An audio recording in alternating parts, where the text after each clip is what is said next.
Welcome, I'm Jasmine Iro with Scope. Mineral resource development companies determined to leave no one behind in the PNG LNG project footprint areas.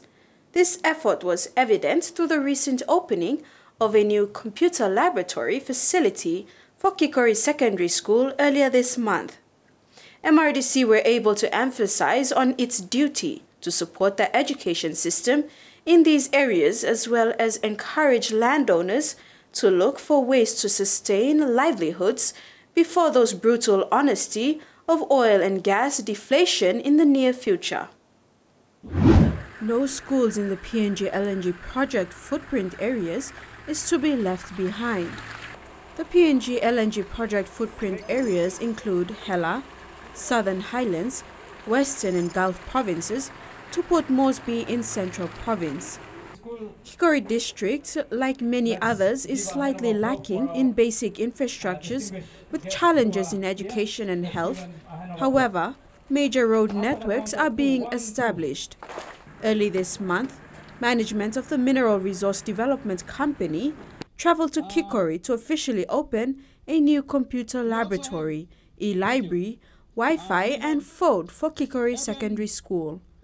2 years back, MRDC Managing Director Augustine Mano visited Kikori Secondary and was struck by the school's condition in both students' performance and renovation. Last year, when I saw the results from Kikori High School compared to the rest of Papua New Guinea, it was very, very sad because it was right down at the bottom. And I asked myself the question, what have I done? What can I do? What can we do to make sure that we don't leave the people of Kikori behind, but they must catch up with the rest of the country? Principal of Kikori Secondary, Wilkie Oamu, said the school has 250 students, 16 teachers and 16 classrooms. 6 classrooms are not in use as they need renovation.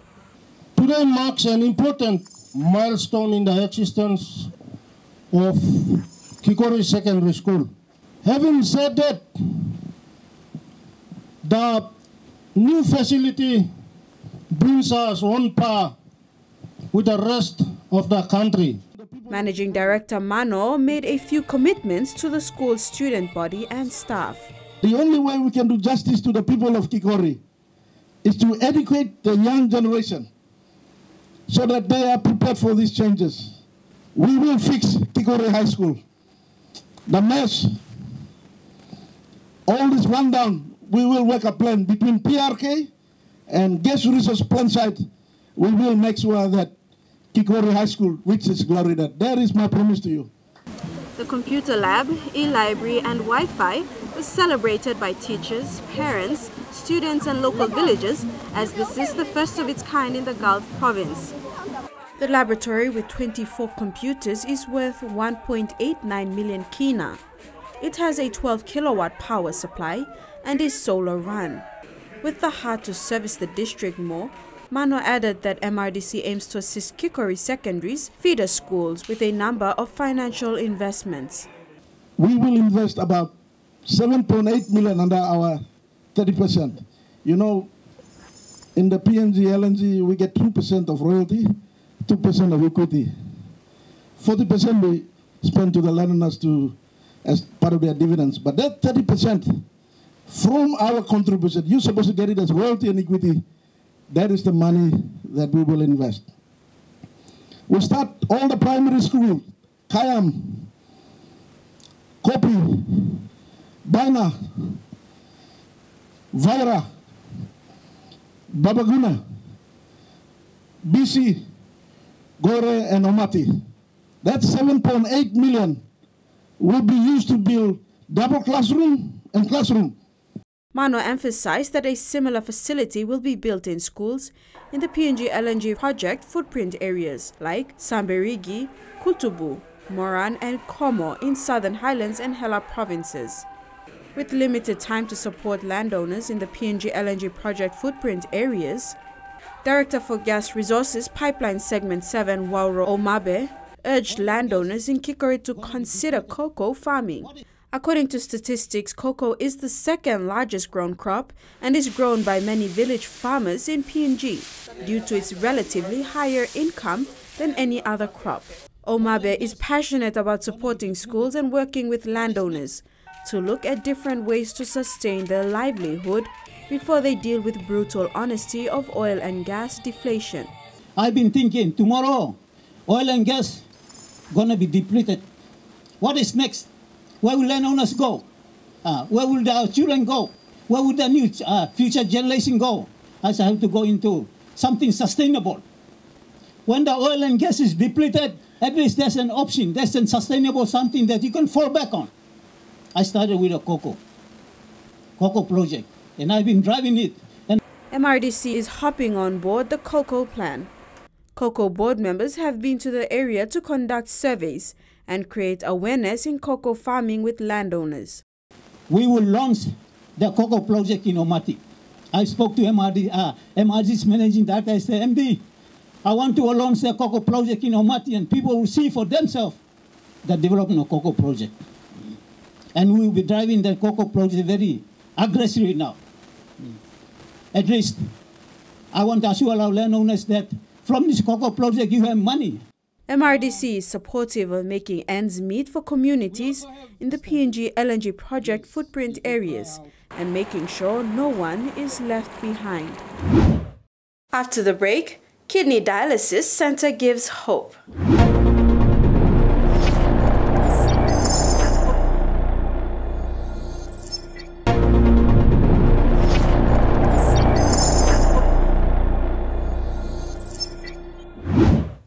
Southern Highlands Provincial Health Authority becomes the first government-run health facility in the country to have a kidney dialysis center facility within its provincial hospital. This comes with the launching of the new facility in April this year at the Mendi Provincial Hospital by the Minister for Health and HIV/AIDS. However, the kidney disease has not been recognized in the country as a significant health threat due to lack of awareness and education. Opening a kidney dialysis center in a remote provincial hospital like Mendi in the Southern Islands is a challenging task for the Provincial Health Authority under the leadership of Dr. Joseph Biriso. As the saying goes, where there is a will, there is a way. On the 21st of April 2023, a new kidney dialysis center was opened at the Mendi Provincial Hospital. It is therefore necessary to create more awareness in the communities. According to Dr. Eric Mange, since March to June 2022, the awareness team at Mendi Hospital had gone out to the community to do awareness in anticipation of the opening of the dialysis center on April 21st, 2023. So that time we screened about 30 patients, and most of them were patients with high blood pressure and diabetes. And we had found, of those 30, we found about, let's say, 10% of them. It's about 3 to 4 people having issues with their kidneys, all right? But they are not into the failure stage yet. So now these patients are being monitored and treated so they don't progress into developing chronic kidney diseases. And then even now, so far in the hospital, we have about 4 patients who, especially 3, there's one from Mosby who's going to be transferred over to have dialysis with us. But 3 confirmed patients.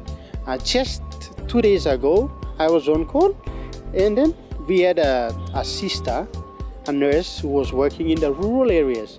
She didn't know that she had some issues with the kidneys. So she was a diabetic patient, and then we did a test and we found that she had chronic kidney disease. So she'll be one of our patients as well. The center now has the capacity to do 7 dialysis on 3 shifts, though 2 of the machines are yet to be set up. Right, so at the moment we have 5 machines. We bought 3 dialysis machines, and 2 of them were donated by PNG Papua New Guinea Kidney Foundation. All right, And so our dialysis center now has the capacity for 7 machines. A minimum of 4 hours is required to dialyze one patient. Let's say in a day, one machine can dialyze 3 different patients. Yeah. So if one machine can dialyze 3 different patients, if there'll be 7 machines, then of course 21 patients will be dialyzed in one day. An excited young doctor practicing in both urban and rural setting, Dr. Mange has a big dream to excel further in his medical career, but for the moment he has a huge responsibility of treating and preventing diseases relating to kidney in Southern Highlands Province and all of the Highlands region. There are 3 specially trained nurses assisting Dr. Mange, but that is certainly not sufficient to meet the increasing demand. But that is what administration will continue to look into, to develop more nurses, more doctors to come and train in kidney and help, especially when we have the demand increasing. Of course, the demand is increasing gradually, so that's the plan that administration has, to train more staff. Without the determination and leadership of the Provincial Health Authority, such an intervention into health service delivery will not be possible. Because we shall not celebrate. Why? Because this blood service now you opening. This blood kidney dialysis center you opening in Mendi, Southern Highlands Province, and first in the country. As a government institution, we belong private na NGO staff, must be. I'm all private na NGO. I'm in all government institution. But as a government institution, as a public hospital, and as a PNG, Southern Highlands people are first in the country. Dr. Biriso continued to expound on the 2 categories of diseases faced in the country. That is the communicable diseases, which are caused by virus or bacteria, and the non-communicable diseases or diseases that are not transferable but are preventable. So, give me TV now, solo, so give me maski, give me by Chilam Lare, give me not to because it's a time bomb now. Suppose you na policy to blow them now, a pressure to blow health problem one day, and by me looking motion, good old man, good old politicians, good old businessman, lawyer and doctor and people, some man, all by die. All by die, no just no sick, because brother. Kidney problem, all by die. Cancer by killing more. Heart problem by killing more. Planning of local many are sick, but heart problem now. Now you hear testimony in looking. Planning of last one from like this. Because of this heart problem, a kidney problem, or something. Minister for Health and HIV/AIDS, Dr. Lino Tom, who graced the gathering, officially opened the Kidney Dialysis Center with a ribbon-cutting event of the plaque. After the ribbon cutting, the minister and other doctors and dignitaries met the first patient who was on his 4th run of the dialysis treatment at the new center. Dr. Mange explains part of the procedure to Minister Tom and other visitors. So we have 9,500 liters down there. That's about 38,000 liters. And then we have 10,000 to 5,000 reserve tanks here. So that's about 10,000 liters to support. So there's a like ongoing water flow. So for the treatment to run within 4 hours minimum, but we have to run the machine earlier.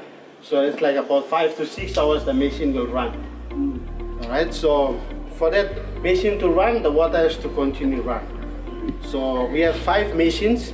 So 4 machines outside here, 1 inside there. That's for the isolation room. That's for we have plenty of hepatitis patients and an HIV and all the others. So that's more towards infection control. So we keep those inside, that machine for those patients. Though kidney dialysis is not the total cure, it is the best option available for the patients in the country until organ transplant is made available. That is when permanent cure will take place. When we come back, informal fresh produce vendors challenged as demand increases.